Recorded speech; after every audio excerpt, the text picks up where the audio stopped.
According to the world clock, it is 7 o'clock. That one still says This one's slow. 6:59, but I will call it to order. Select Board meeting for July 9th already, 2024. We're lean and mean today, so we should be able to keep it moving quite briskly. And I'll help. Okay, Jan's going to do her part. We'll start by rising and facing the flag, and I'll lead us in. I pledge allegiance to the flag of the United States of America and to the republic for which it stands, one nation, under God, indivisible, with liberty and justice for all.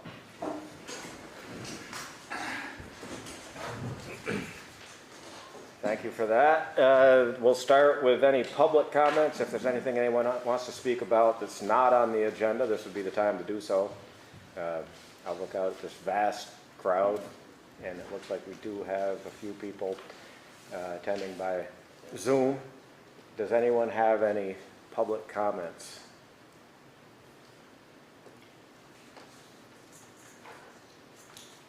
Seeing no hands going up, we will move on to the official agenda for the meeting. We're going to approve the minutes of 6/18 and the joint meeting with the Planning Commission from 6/11. Was everybody here on 6/18? Yeah, 6/18. Yes. Yes, so we can approve that. So I'll move to approve the minutes from the 6/18 select board meeting. We could do them both in one motion. Yeah, and the joint. Okay. Yeah, all and right. the joint meeting with the planning commission on 6/11. Second. Moved and seconded. All in favor say aye. Aye. Aye. The minutes are approved. All right, Scott, we possibly can set a tax rate. So, you do have the proposed tax rate from Mike, who's actually on Zoom here also tonight. You'll see that the proposed tax rate is 0.2909, where last year we were 0.2588, but the previous year before that we were 0.3192. So Gordon has written these couple comments that I'll just mention for the record here. The grand list has actually increased 27 million for the grand list purposes, which is a fairly substantial increase, as you might expect based on the reappraisal we had done. But the bad news is that the tax rate is higher. The good news is that our rate remains substantially lower than the vast majority of towns across the state and in our area. So, for example, a 500,000 homestead property would see a tax increase this year from $67.98 to $7,664, which is an increase of $866. And a non-homestead property based on the same value, 500,000, would go from $69.62 to $8,042, an increase of $1,080. As you might expect, the state education tax rate is approximately 82% of tax bill, and that's the real impetus for higher tax bills when they receive it.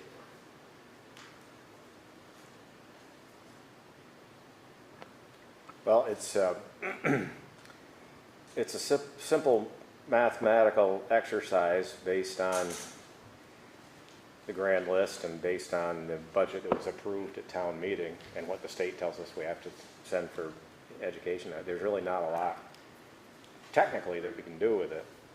The voters approved the budget and they authorized us to set a tax rate that would cover it. It doesn't mean we have to be happy with it, and hopefully the state will figure out how to get some kind of control on education spending. And we were told several years ago that consolidation of school districts, that sort of thing, was going to bring the price down. We have fewer students, way fewer students than we had years ago, but the cost of educating them continues to go up, and it's it's a problem, not just in the state of Vermont, but all over the country. And, And Kathleen James and Seth Longgrass will be here next meeting, so you can ask them those type of questions. yeah, there was an attempt to soften the impact in Montpelier, and the concern was, and I'll let Kathleen and Seth speak to that, but the concern was that it was just going to shift the burden and kick it down the road, and eventually we'd be hit with an even higher increase. So that was what we were told. May I make a comment? Sure. You have to go to the podium, please. Thank you, Scott. Just reminding you. I'll make it brief, and because we're on to this, the tax rate. I made it a point to go to Montpelier, and I sat in and listened and read over 250 pages of House and Senate reports, and there was not one compromise given to the governor to work with him in his ideas and the House and the Senate, which was quite shocking. And when asked as a taxpayer, what can a taxpayer do? Well, you can't get many answers. The governor says, well, we've got to vote out the Democratic House and the Democratic Senate. Well, you know, that's a hell of a stretch, okay? We've got to get people to start listening. I mean, 14.5%. It's unfathomable. I mean, and our state legislators, it's not a personality thing, you know? It's you've seen the people struggle in Manchester. And Seth is a local person, and he has seen that struggle. And 14.5%, I don't know what it's going to, or where it's going to put my taxes. But, you know, it's a tough thing, and I understand they're in a tough situation too. And Kathleen did explain to me briefly about the education tax, but they were under the assumption, as we were, that the supervisory unions were going to control the spending and make it worth their consolidation, and they're not. And is the state going to have to take over the management of the educational system again because the supervisory unions are not doing that? I mean, those are questions that need to be answered. It's hell of a tax increase. I'm sure there are a lot of people out there that concur and share your frustration. Getting back to tax rate, I see no reason to drag this out any longer. I don't either. No. So we do need a motion for the 1.3176, 1.2419, or just approve as written? You could do it either way. You could approve the total town tax rate at 0.2909 or as written. Okay. I'll make a motion that we approve the town tax rate at 0.2909. Second? Any further discussion? All in favor, say aye. Aye. Aye, that's 3-0. Everything has to be 3-0 tonight, so in order to pass. I have a question. Grand list is up. Yep. Tax rate is up. So It's, why the are tax we- rate is still below what it was 2 years ago. Okay, that's okay, but Because of the grand list being up by so much. But if it's up, shouldn't the tax rate be down? Yes, the tax rate went down, even though we had quite an increase last year in the percentage of increase in the budgetary amount. The tax rate went down by quite a bit last year when we finished the reappraisal. And like I said, this year, and I think Scott said it earlier, the tax rate that we just approved is still below what it was 2 years ago before the reappraisal. So it did go down, but there's some huge increases in there that are driving it up. But it's still, the tax rate is still lower than it was 2 years ago. Yeah, I mean, I remember looking at my bill, the millage rate, I think 2 or 3 years ago was 155 for homestead, so we're at 153. Yeah. So, Well, it was just my question that the grand list is up, and I know when we we go through the budget process, a lot of it does drive taxes, obviously, because it's our expenditures. But with the tax rate going up that amount of money, it's hard for me to fathom that, too, the tax rate is going up. No matter if it's lower than it used to be or whatever, I question it. Yeah, the tax rate, what you really have to look at, and what Scott mentioned was on a $500,000 piece of property, both for the homestead and for non-homestead. The amount of dollars has gone way up, the amount of dollars that you're paying, because your assessment went up. Well, it's because we're spending more, both on the municipal and the education side. That's got to be covered, and so in actual dollars, your taxes are going up. And we approved the tax rate. We'll move on to the next agenda item. Let me get there.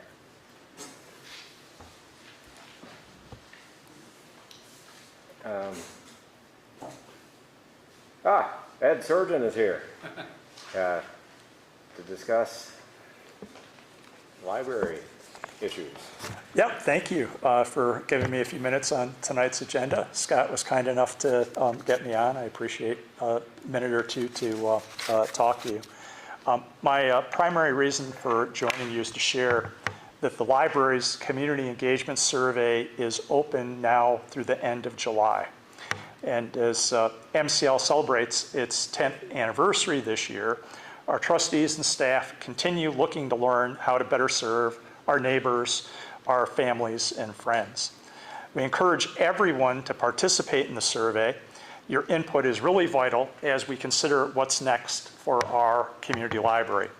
For everyone's privacy, all the survey responses are anonymous, and you can take the survey in about 7 minutes online at mclvt.org, in the library anytime during regular hours, including during our quarterly town hall. That'll be this Monday, the 15th at 10:30 a.m. Or you can call or drop by the library to request a printed survey form if you prefer to do it that way.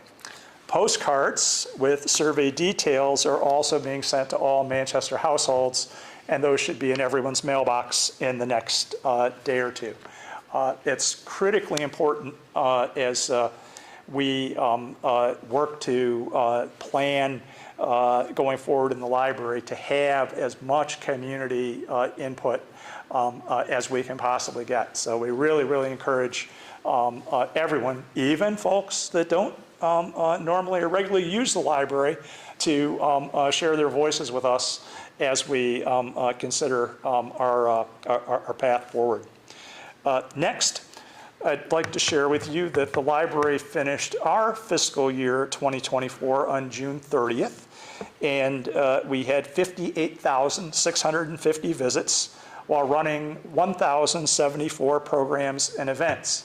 And I'm going to go so far as to say these impressive results come in a shortened 11-month reporting year, as we're moving to a new fiscal year calendar, a normalized fiscal year that now runs from July 1 through June 30 from 2025 and forward.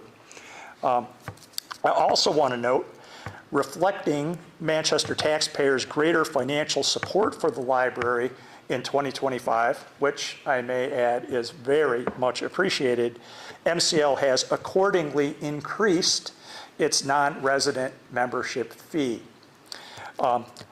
Lastly, summer at the library is absolutely packed with events for the entire family, and everything that's going on can be found at our new website.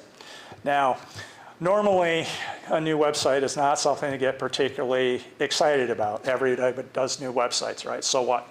Well, in addition to just an upgraded appearance, and I think this first bit is really quite important and directly reflects our mission to be as accessible and as inclusive to the whole community as we can.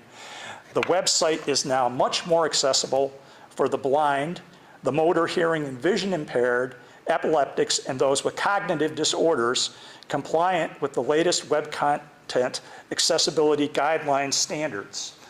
So we are as up to date as we can possibly be in our digital presence to make it possible for everyone to be able to use our library resources. Additionally, the new website also features a completely revamped events calendar, something that was a perpetual source of frustration for both users and library staff. And I think it makes the library site much easier for everyone to navigate and use. So those are my handful of things. I thank you all for your time, and please do participate in the survey. Thanks. Thank you, Ed. While Ed is here, does anybody have any questions or comments? Anything for me? Of course, Steve. I do. You want to just join him at the podium so people How, have to hear? at the end of your fiscal year, how did your financial statement come out? I don't know exactly because we won't have our final numbers here for another week or so, but effectively it was a break-even year. So we didn't run a big deficit. And, you know, we have had planned deficits in recent years, and simultaneously, I think, you know, it's going to prove to be a rather modest surplus, a few $1,000s maybe. So that's where that ends up. All right, thank you. Ed, how many, I didn't know if you said, how many surveys have you, do you know what the, roughly how many surveys you've received back? So right now, I think we've gotten about 150 surveys back. We would like to have at least 300. The more we have, the more statistically reliable and significant the findings of the analysis will prove to be. And so again, we have a good chunk of the month to run. We will be doing additional advertising in the Manchester Journal and Vermont News Guide in print, additional social media, et cetera, to remind folks. And of course, everyone will be getting the postcard in the next couple of days. So hopefully that will get us to where we need to be in response rates. Because the surveys are anonymous, assuming that maybe somebody has a lot of time on their hands, would there be a potential for an individual or a group of individuals to kind of sway the results by putting in several surveys? I think that the answer is that is a possibility, and we intentionally made it possible for, in the digital realm, for more than one survey result to come from an IP address, because there may be multiple members in a household that want to participate. Yeah, so there was no hidden no. And agenda with that question. No, we realize that wondering. that's a possibility, and I think though I can't imagine that somebody would sit and fill out several. I mean, I think people want their. well, 7 minutes at a time adds up, right? And so I could see maybe 2 or 3, but after that, probably not. But it is just one of several different ways that we want to gather input. You know, all methods are imperfect, and we know that. And so I haven't seen the survey. Does it track socioeconomics and It does. age and that sort of thing? It does. Yeah, cool. Yeah, and that's a really important breakdown for us to be able to explore. Yeah. Yeah, good. I'm just curious, I know we can talk about this offline, but what service are you using are you using SurveyMonkey? Or? We are. Okay. Yeah. I'd be curious to know what you see as like your successes and what, because I know there's plenty of opportunities that we've discussed either here or the Planning Commission about surveys and whatnot. It's good to have practical local examples. Yeah, no, one of the things that we did, I think that was quite valuable to the board and staff is that we utilized a firm to help us with the construction of the survey that specializes in work with public libraries. And these folks have particular expertise in Vermont public libraries, the two principals both having been directors of libraries here in Vermont for many years. So tried to get the best help we could as we put it together. Thank you, Thanks. Ed. Thank you. Thanks.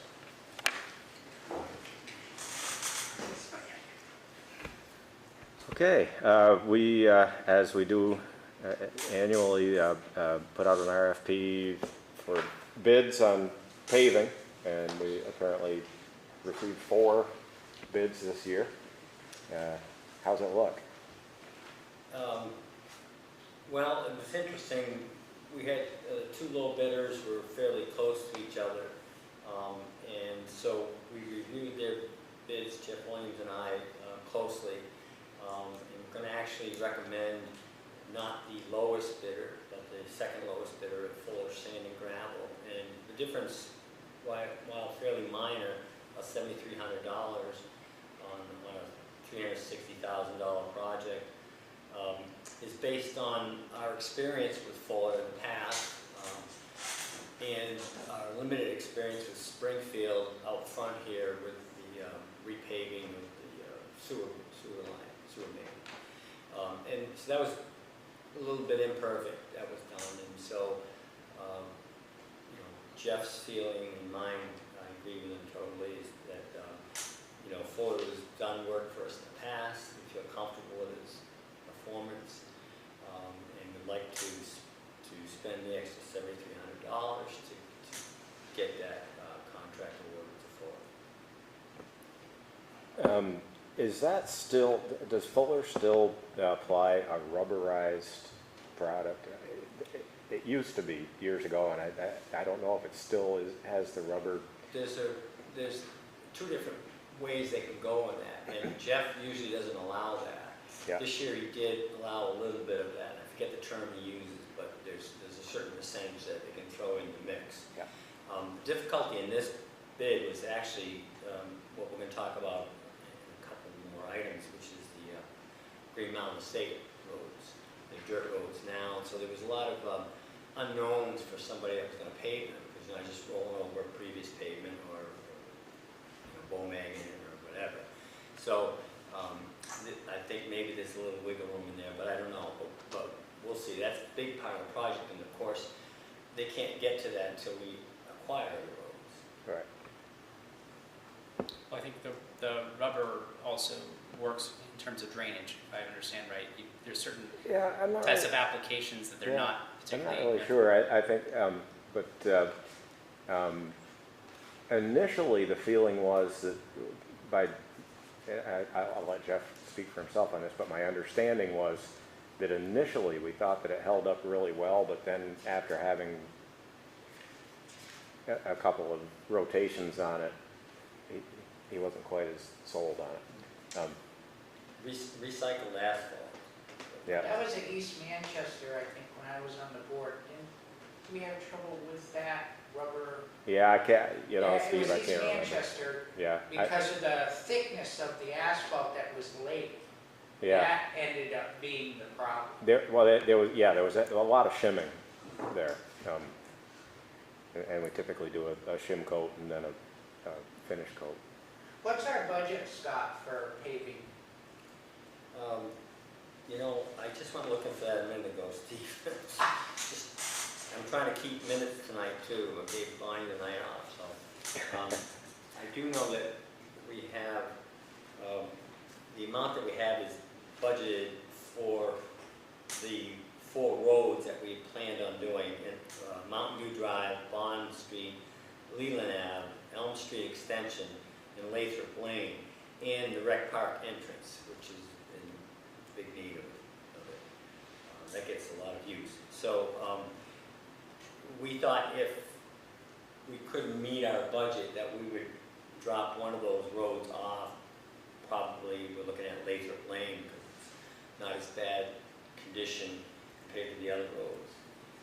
But with the Green Mountain Estates and the acquiring of that funding for those roads, we kind of have a little wiggle room to take a little bit from Peter to pay for Paul if we need to, so. But like grants, you mean, paving grants? No, we're taking the whole bundles and using our budget, plus we might need a little bit more because those roads are included in it. So the Green Mountain Estate will be done this year.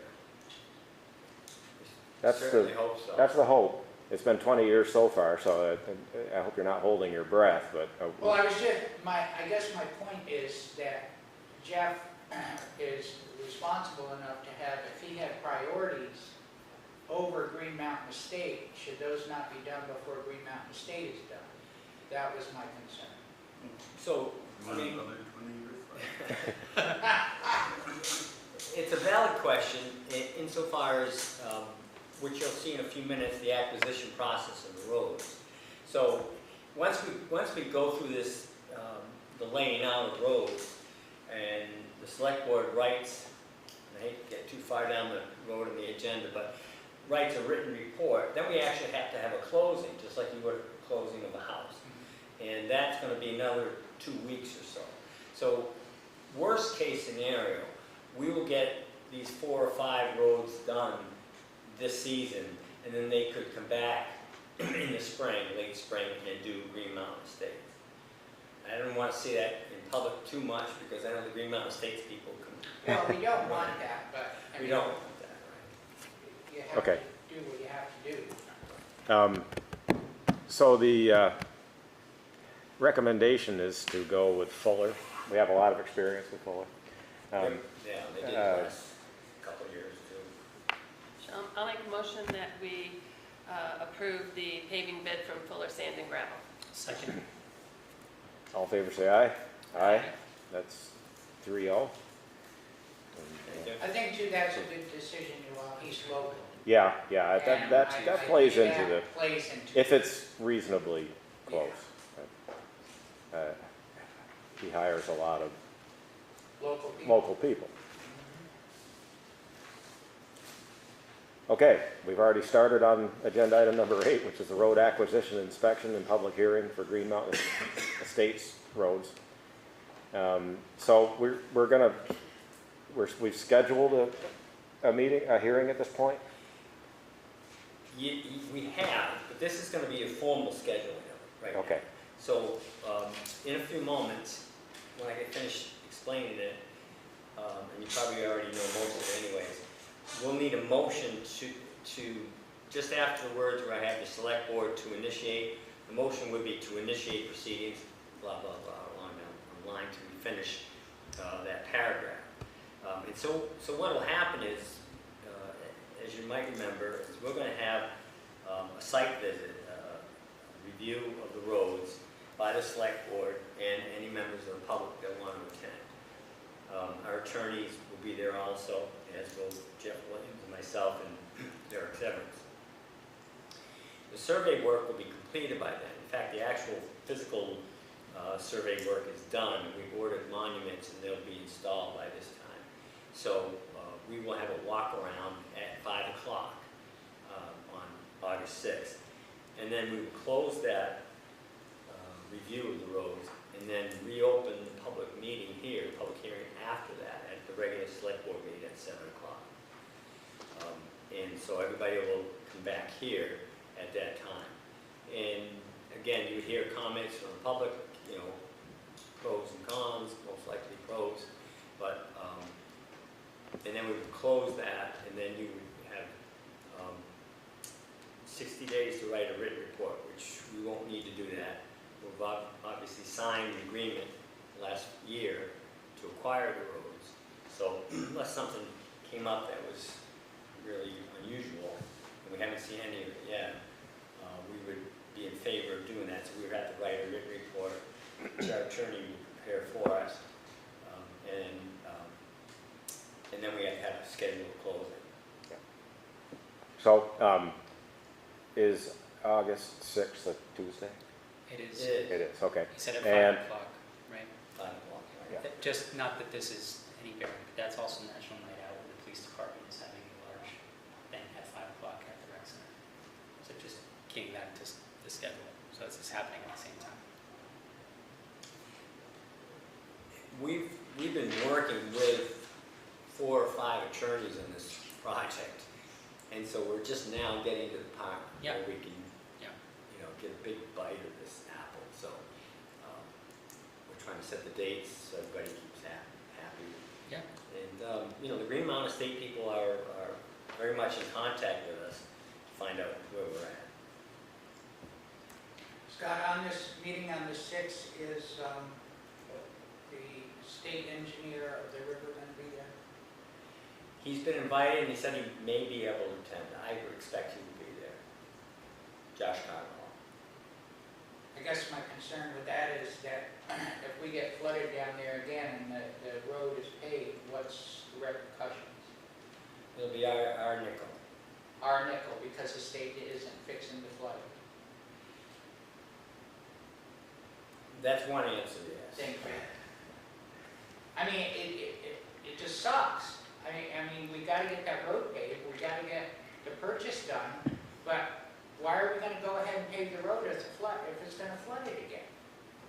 I mean, we're taking the cart before the horse again. Well, it's a development that was built in the floodplain. I understand So that, that's part of the problem. but that in part is our fault here that we approved that. So we do have a possible light in town. We have access to a large pot of funds, and we have a study that was just completed for Bournebrook. So the idea is,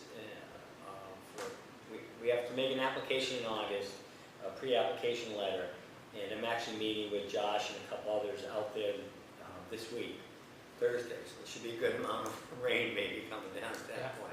But anyways, the idea is that we would create or recreate the floodplain in a wooded area where the natural tendency is for water to go. And this is 100% funding, and I know the select board was And no match, right? wanted to do it, no match, correct? Well, the good thing was too, that survey, not survey, but their presentation here Yes, right. was very good and touched on what you're talking about. There. You know, that, Mickey Buck. yeah. Yeah, Dar's helping us with it. Yeah, so we'll talk more about that in the future, Steve. I'm just concerned with that. I hate like hell to get that all paved and then, We wouldn't like that either. I mean, Also gives us motivation to get the other part done. But that's right.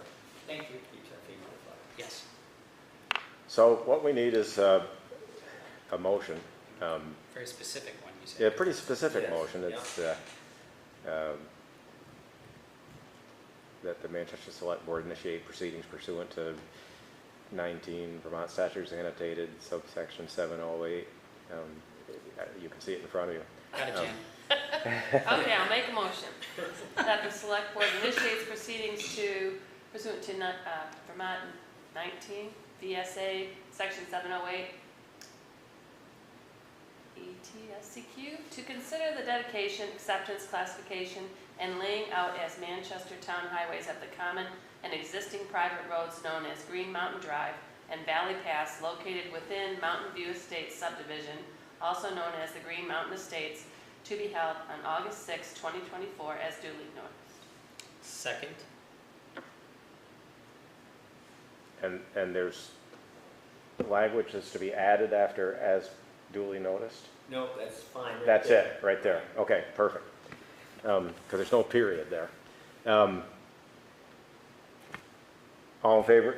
Any more discussion? All in favor of the motion, say aye. Aye. Aye. So, it's approved. All right, so I was waiting for you to finish. So we have sent out 50-plus notices to each adjoining property owners and any people with easements that cross any of the roads and stuff. So all those people are invited to this meeting. Just a heads up, Peter Bravazon is in the waiting room.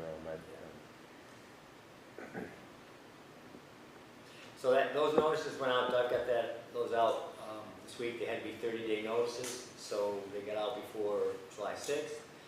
We have to publish a notice in the paper at least 10 days prior to the meeting, which we are doing this week. And so we're checking off all these boxes to get closer to the finish line of this project. Okay. Is there anything else that we need to do this evening? Not on that topic, no. Yay.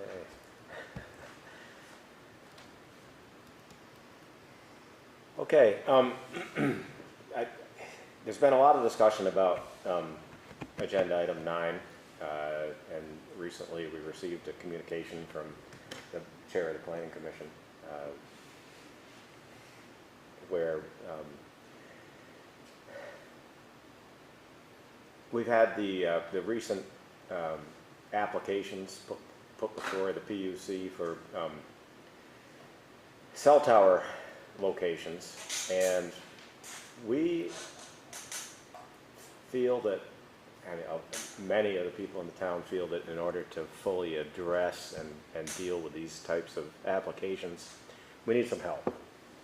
And the proposal has been to get a propagation firm to help locate sites that would allow for the propagation that the cell companies want to have, but keeps it away from areas of fragility.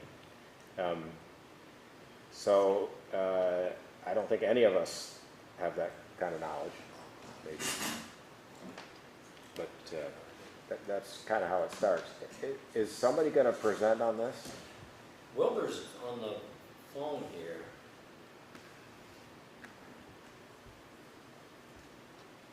He wants to comment. Could I speak now? Yes, thank you, Wilbur. So that document I sent out to the select board and Tim Waker and Scott, there are 2 steps. Yes, I think it's definite. The second step is necessary, that we need to hire a professional engineer to tell us where in this valley we can put a tower that solves the problems that do exist in communication and data and internet and phone. And that does exist, that issue. But the application from Verizon is for a tower that has a very different type of use and wattage, et cetera, and reasoning. And it's a low wattage use, and it has a very limited space that it's going to affect. And I can go on and on about that, but as I noted in the memo to you, the select board, this is a really complicated issue. And we got 2 presentations from Verizon in which, in my opinion, there were a lot of misstatements. And we have to educate ourselves, because this won't be the last time we deal with this issue. And I've been in communication numerous times with Annette Smith from the Vermonters for Clean Environment, and she's become, I think, the authority on this whole situation of how to deal with the cell tower issue, how to deal with the PUC. And it's a really convoluted and technical, bureaucratic issue. And she has suggested that she would like to offer to speak to us, i.e. the select board, the DRB, and the planning commission, to basically educate us on all the facets of this problem. And I think it would be really worthwhile. She did it for the town of Stamford, and I guess Scott could talk to them and see whether they thought it was helpful. It's not going to cost much money. She says she doesn't do it for a fee, but she'd love to have a donation to VCE. But I think that's the first step, is to educate ourselves. There's so many technical parts of this that you just can't understand as a layman. And it was clear to me from having done a lot of work on this recently that we were getting a very one-sided perspective and not a totally accurate one by Verizon both times. So to me, that's the first step, and it doesn't have to be a public meeting thing, it's a classroom, it's a training session. And then the second thing is, as you said, we need a professional propagating engineer to come into this valley and tell us where we can put an antenna of what kind, different kind than they want to put at the hockey rink. The hockey rink is one that's low wattage and it's focused on usage, not coverage. And the reason they want to do that is because of data, and that's a very important aspect. And it's a very profitable game, and they're willing to pay the hockey rink a ton of money to put it there. and that's during the process. So the hockey rink is looking to get this money because they need it, probably, but it's maybe not the best interest of the town to put it there, but maybe a different type of tower, put it in a different place that can give greater coverage is the answer. A friend of mine does towers in Princeton, New Jersey for New Jersey and Pennsylvania, and he recommended that we hire a propagation engineer to come tell us where are the places that we can put a tower, that gives us the best coverage, et cetera, et cetera. But I think the first thing is to have a training session. I really think that that would be a worthwhile event without a lot of money. And then at the same time, we start reaching out, or Scott starts reaching out to a couple of propagation engineers to see if we can come up with an affordable contract, and I'll stop there. Can I ask a question? Wilbur, do you know if PUC will pay for that engineer? If the PUC asks for the engineering, yes, absolutely, they have to pay for it. If we ask for it, it says in our ordinance that they have to pay for it. I wouldn't put all my money on that. I bet you that Verizon would balk at that. But if the PUC asks for outside information, outside consulting to determine what's best here, that is definitely paid for by the applicant. So I think if we decide to go forward with this approach, and I suspect we are, we should put together a letter to the PUC expressing our concerns and the path that we're proposing to follow to get an answer to those concerns. And if the PUC concurs that that's a good idea, they could then Turn around and pay for it. they, Or request that's the way we it. should pursue it, I think. And Totally agree with that. By getting the PUC involved in the process, saying there are a number of reasons why we don't want it there, and it's not in our zoning, which is a big deal these days, because the PUC has been directed by the governor to give great credence to the zoning in towns.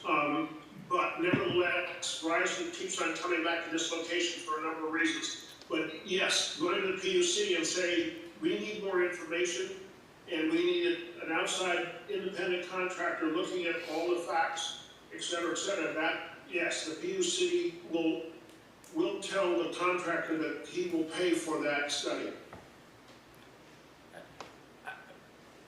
I personally, I feel that this is an infrastructure, clearly an infrastructure thing for the future. I mean, this is like, the planning of roads 150, 200 years ago, paving our roads, we're talking about earlier today. Like, this is the infrastructure of how our community operates these days. I think regardless of whether or not the PUC pays for it, we have to prepare to pay for it. I think it's in our best interest. It's not municipal infrastructure, though. It's a utility infrastructure. It is. So, I mean, you would, like the power company, and True. It falls under the same type of purview as But solar. maybe we find out it could be put on town-owned property. Yeah, And there's a lot of benefit to the questions town. Well, that you are want not the best place for it. Exactly. I mean, that's the bottom line. Yeah. And if, So- Wilbur's comment is well taken. PUC is the ultimate decision, and to involve them is crucial. They know more than what you think they know from here already. So I think we need to get the ball rolling on this if there's Yeah. consensus I agree. here. Yeah. And because the clock is starting to tick. Right, if we don't, let's say that we say we're gonna move forward, I mean, there's still a chance that they could still move forward with the site while we're still getting things Oh, in a yeah. row. So we Yeah. could be already past the point of no return Yeah. on that particular So tower, that's why they need to know. ASAP. Yeah.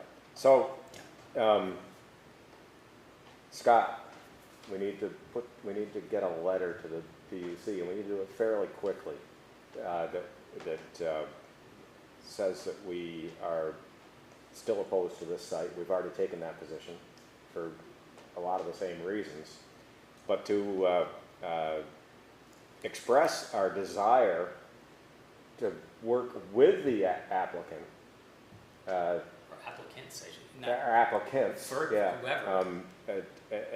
through hiring people that have knowledge, to find a site that works not only for them, but for the town. And,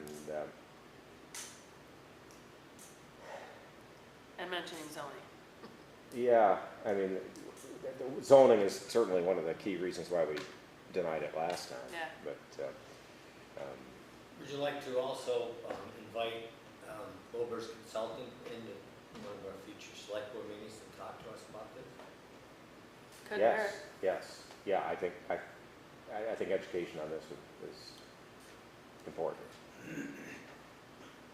I would be glad to help Scott, or we can try to narrow down the applicants to a couple so Scott can deal with it, because obviously that's his bailiwick, is to engage a contract. But I also really, and I appreciate what you guys are saying, I totally agree with Jonathan in terms of this isn't going to be the last time, but this is a repeated situation. And we have to get our ducks in line. But I also think we ought to talk about getting together with Annette Smith and get educated, literally a classroom where we sit, because it's an amazingly convoluted situation. And we need to educate ourselves. Absolutely. So, the logistics of if we do this jointly, just to save time and energy, if there's a majority of the boards there, it has to be a warned meeting, is that correct? Yes. Yeah, I mean, All three or all two yeah. boards. yeah. Where is she? Under the, Can I interrupt? Yeah. According to Annette, this doesn't have to be a warned meeting. This is a training session. If we're all. I'd like to get an opinion on that, because Yeah. because of the open meeting rules and so forth, we're not allowed to meet and discuss things typically without warning the meeting. Especially for all asking questions and Yeah. interacting. Yeah, yeah. And I honestly, I don't see why we wouldn't have it be an I open think it meeting. would- I'm not trying to do anything, Show a lot of merit yeah. to the community. If she's not local, I don't see why it couldn't be a large Zoom. She's dandy. Oh, she's Danby. Oh, she is? That's pretty local. They don't have zoning there. That's right. Do they have a cell tower? They do have a cell tower. It's a fight pole. They don't have housing either. Yeah, no, that's a discussion for another time, but, okay, so, do we have a, Ivan? Yes. I just want to make, I think I need to tell you that the planning commission voted 4-1 against the second request by Verizon, or application by Verizon for the same location again. And it voted 5-0 in favor of getting a propagation engineer to help us with the whole situation. excellent, that's good to know, and that should be included in the letter to the PUC. And I think the select board needs to take a position on it in order to give gravity to the position that we're taking. We were kind of trying to decide when that should happen, and I think it should happen soon. Unfortunately, we've only got 3 members here, but Well, you have a majority, we do have a majority. and the others have commented in previous meetings. Yeah. Do you want us to take that? Well, we didn't. Let me see what our agenda says. Would that need to be part of still a hearing? No, the hearings, Hearing's closed. it wasn't a hearing. It was an informational meeting.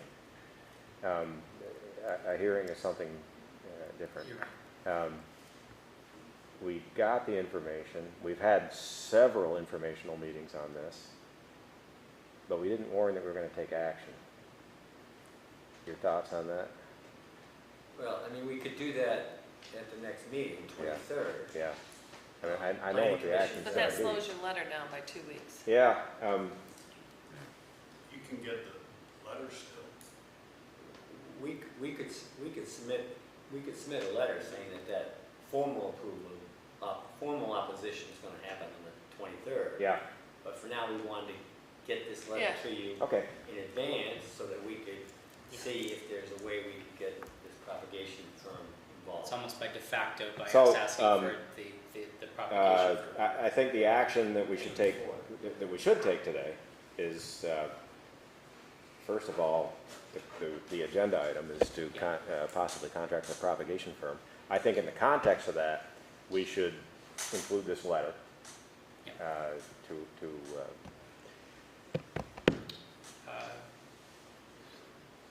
So I move to enable the town manager to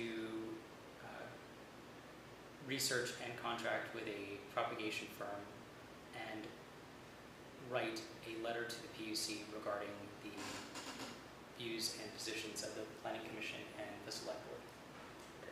Second. moved and seconded. Does that cover everything that we're gonna do? We also wanna get in touch with Annette. We could do that in the second motion, I guess. Oh, Or, yeah, that's probably cleaner. All in favor of the motion, say aye. aye. Aye. That's 3-0. And then in order to get the thing moving with Annette, Yeah, I don't need a motion for Yeah, that. That's yeah. Just Wilbur can do that and Yeah, coordinate with I'll all work of with us. Wilbur and we'll reach okay, out to her. cool. Line her up for a future meeting, hopefully the 23rd would be great. Whatever her schedule is. Yeah. Okay. Very good. Anything else, Wilbur?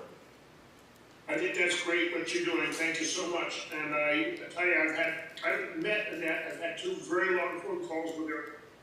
I know 2 people who have worked with her, and I think she could be fabulous for us, but we have to educate ourselves.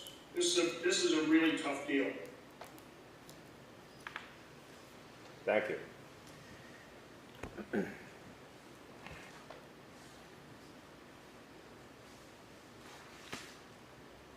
Town manager updates. Just a few items. The DPW staff, we're looking for a new member, so we've got the ads out, we're getting applicants. PD is also, police department is also looking for an officer. They're hard to come by. The second console construction is proceeding, but very slowly, so that's moving forward. This Saturday, just in case you get contacted by members of the public, the vault that we're working with Brent Herman to put in for the water line up here in the corner of Barnville, Maine, we're going to have to shut the water off Saturday for a few hours. And then when we restart, it's going to be with a higher pressure. So some of these places are going to go from 30 pounds per square inch or whatever, however that measurement is, up to 50 or 60 or something. Yeah. So last time they did that was Waves Lane, and there was a couple places that failed. So Eric and them shut down that. We were able to isolate, I think one was Orvis, but that may happen Saturday morning. Okay. So everybody understands, right now, this line that comes up through here is fed from the center. The whole center of town is on a low pressure line. There's a pressure reducer because of service lines and everything down through there. Barnumville Road, Highland Avenue and Barnumville Road is a high pressure main. The plan and what we're working on right now is to connect this line to the Barnumville main and backfeed the center, so you get a loop, which is the best way to do it. But we need to put in a pressure reducing vault, and that's what Brent's doing for us, to keep the center of town low pressure, but as Scott explained, this will be high pressure up through here. We think that we're in good shape to do that. Yes, Eric and his crew have put in the pressure reducing valves in the private residences along there, so those are okay. So, Do they know that, the ones that could be impacted by this? yes, They do, yes. yeah, and the town put in the pressure reducing valves on those services. We were originally going to do this during a work day or a work week, but the hospital's health center would be tremendously impacted, and there's a lot of people that were going to be affected, in appointments and schedules and doctors, and so we convinced Brent to do it on Saturday. Yeah. Very good. Hopefully it'll go off without a hitch. Oh, one more thing, I'm sorry. So the Planning Commission has approved open signs. So we've been dealing with that issue. And there's two versions of it. Apparently there's an older version and then the newer version, which is right over there if you want to look at that. And so what they're going to recommend to you is to allow these two open signs, these two versions of open signs, but no others. And so that'll be coming down the pipe when they finish with the minutes and present it to the select board. Has there been any feedback from? No, they had a lot of public input, Yep. and it was great commentary. I think the people like to have a uniform look rather than haphazardly, I'm open, you're open, all kinds of different signs. Yeah, good. It's, we've discussed open flags for a couple of decades now. And, What's it gonna be first, open flags or Green Mountain States? yeah, right. So, anything else, Scott? No. Any other business from the board? I just wanted to, I sent an email out with the updates on the housing task force. We got a lot of great applicants. The one that I wasn't sure whether they were going to be confirmed has confirmed and filled out the application and filed today. So everyone that's on the list has formally filed their applications. Well, while we're on that, where is the discussion? I know they've done a press release on Joe Miles's project.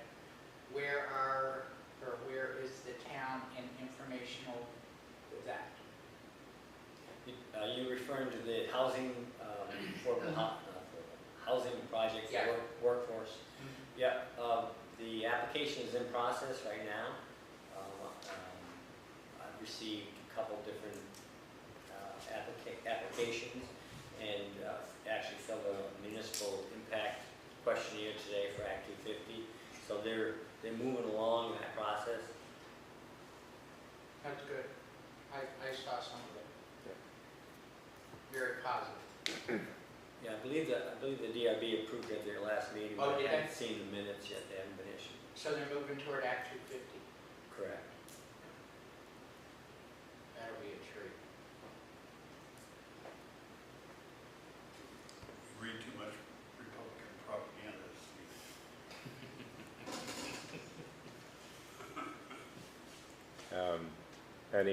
Any other business? Do we need an executive session? Our next meeting is July 23rd, and as mentioned earlier, Representatives Kathleen James and Seth Bongartz will attend that meeting to update us on the legislative session. And I think we've Move to adjourn. Second. all in favor say aye. Hi. Aye. We are adjourned. Good job.